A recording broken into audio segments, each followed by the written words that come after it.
विवेक अग्रवाल के परिवार में महज 2 सदस्य बचे। एक 80 साल के उनके पिता राधेश्याम अग्रवाल, जिनका इलाज मैक्स में चल रहा है, और दूसरी ये गाड़ी जो अपने मालिक के आने का इंतजार कर रही है। राधेश्याम अग्रवाल बीते कई दिनों से बीमार थे। विवेक गुड़गांव में रहते हैं, प्रोफेशन से सीए हैं, और वो अपने पिता के साथ वक्त बिताना चाहते थे, उनकी देखभाल करना चाहते थे, जिसके चलते वो मैक्स हॉस्पिटल के पास ही फ्लोरेंस स्टे में रहने आए और अपने परिवार के साथ आए। परिवार के 4 सदस्य थे और 3 अन्य रिश्तेदार भी विवेक के साथ इस होटल में रह रहे थे। विवेक अग्रवाल खुद थे, उनकी माता प्रेमलता थी, उनकी पत्नी तर्जनी थी, उनकी 2 बेटियां एंजल और पर्ल थी, उनके मामा अशोक गोयल और उनके मौसा मौसी कमल और झिमरी भी उनके साथ इसी होटल में थे। 3 जून की सुबह तकरीबन 8:15 साढ़े 8 बजे इस होटल में आग लगती है। आग इतनी भीषण होती है कि क्योंकि यहाँ पर कोई फायर एग्जिट नहीं होता है, जो एंट्री होती है उसी से वापस एग्जिट होता है और एंट्री की ओर से आग लगना शुरू होती है। आग ऊपर की ओर बढ़ती है और विवेक और उनका पूरा परिवार जलकर इसी में राख हो जाता है। कई लोगों का कहना है कई लोग जल गए, कई लोग धुआं इतना ज़्यादा हुआ जिसकी वजह से उनकी मौत हुई। पूरा हंसता खेलता परिवार, गुड़गांव में अभी उनका शव पहुंचा है। उनके परिवार के 8 सदस्यों की मौत हो गई। 6 लोगों का पोस्टमार्टम हुआ है दिल्ली के एम्स में। अभी कुछ देर पहले जब हम ये बातचीत रिकॉर्ड कर रहे हैं तो मुमकिन है उनके परिवार का अंतिम संस्कार की प्रक्रिया चल रही है। पूरा का पूरा परिवार खत्म हो। ये गाड़ी ऐसे ही खड़ी है, कांच टूट गया है, गाड़ी भी डैमेज है। यहाँ से इसे ले जाने वाला कोई नहीं है, क्योंकि इनके परिवार में जो लोग भी थे वो सब की मौत हो गई।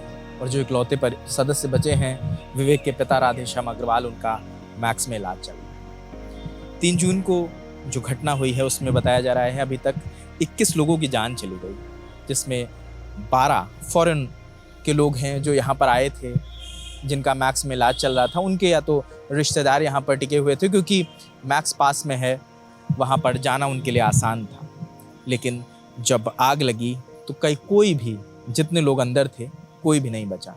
जितना स्टाफ था वो भाग गया। जो होटल के मालिक थे उनका बताया जा रहा है वो आए, उन्होंने दूर से देखा, जब आग लगती देखी तो वो भी वापस लौट गए। होटल के मालिक को ज़रूर गिरफ्तार कर लिया गया है।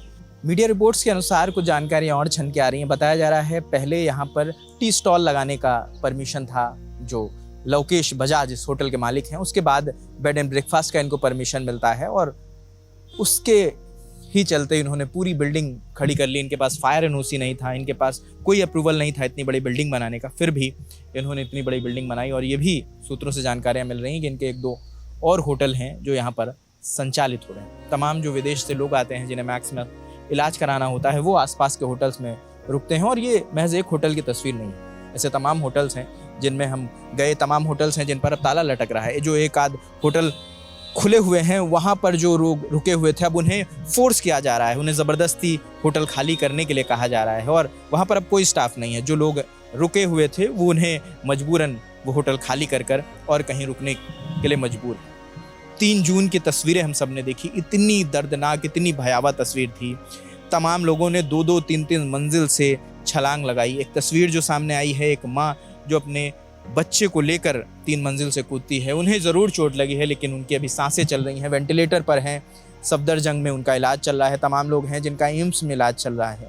जिन लोगों की मौत हो गई है कुछ का पोस्टमार्टम हो चुका है, कुछ का एम्स में पोस्टमार्टम चल रहा है। तमाम सवाल हैं, एमसीडी को लेकर सवाल हैं, फायर सेफ्टी को लेकर सवाल हैं, फायर एग्जिट्स को लेकर सवाल हैं कि आखिर ये ऑडिट हाई कोर्ट ने कई बार दिल्ली सरकार को निर्देश दिए हैं ऑडिट के लिए, लेकिन मुकम्मल कोई ऑडिट नहीं हुआ, जिसकी तस्वीर हम सब के सामने है। और ये कोई पहली घटना नहीं है। विवेक विहार में भी घटना हुई, पालम में भी घटना हुई, पालम में 9 लोगों की मौत हुई, उसके बाद भी कोई संज्ञान नहीं लिया गया। फिर से ये हादसा हमारे सामने है, 21 लोगों की मौत हो चुकी है। देखते हैं क्या कार्रवाई होती है। दिल्ली की इस घटना को देखकर उत्तर प्रदेश के मुख्यमंत्री जरूर जाग गए हैं। उन्होंने अब फायर ऑडिट का आदेश दिया है। उत्तर प्रदेश की जितनी बिल्डिंग्स हैं उनका अब निरीक्षण होगा, उनमें चेक किया जाएगा कि फायर के प्रोटोकॉल्स कितने फॉलो हो रहे हैं।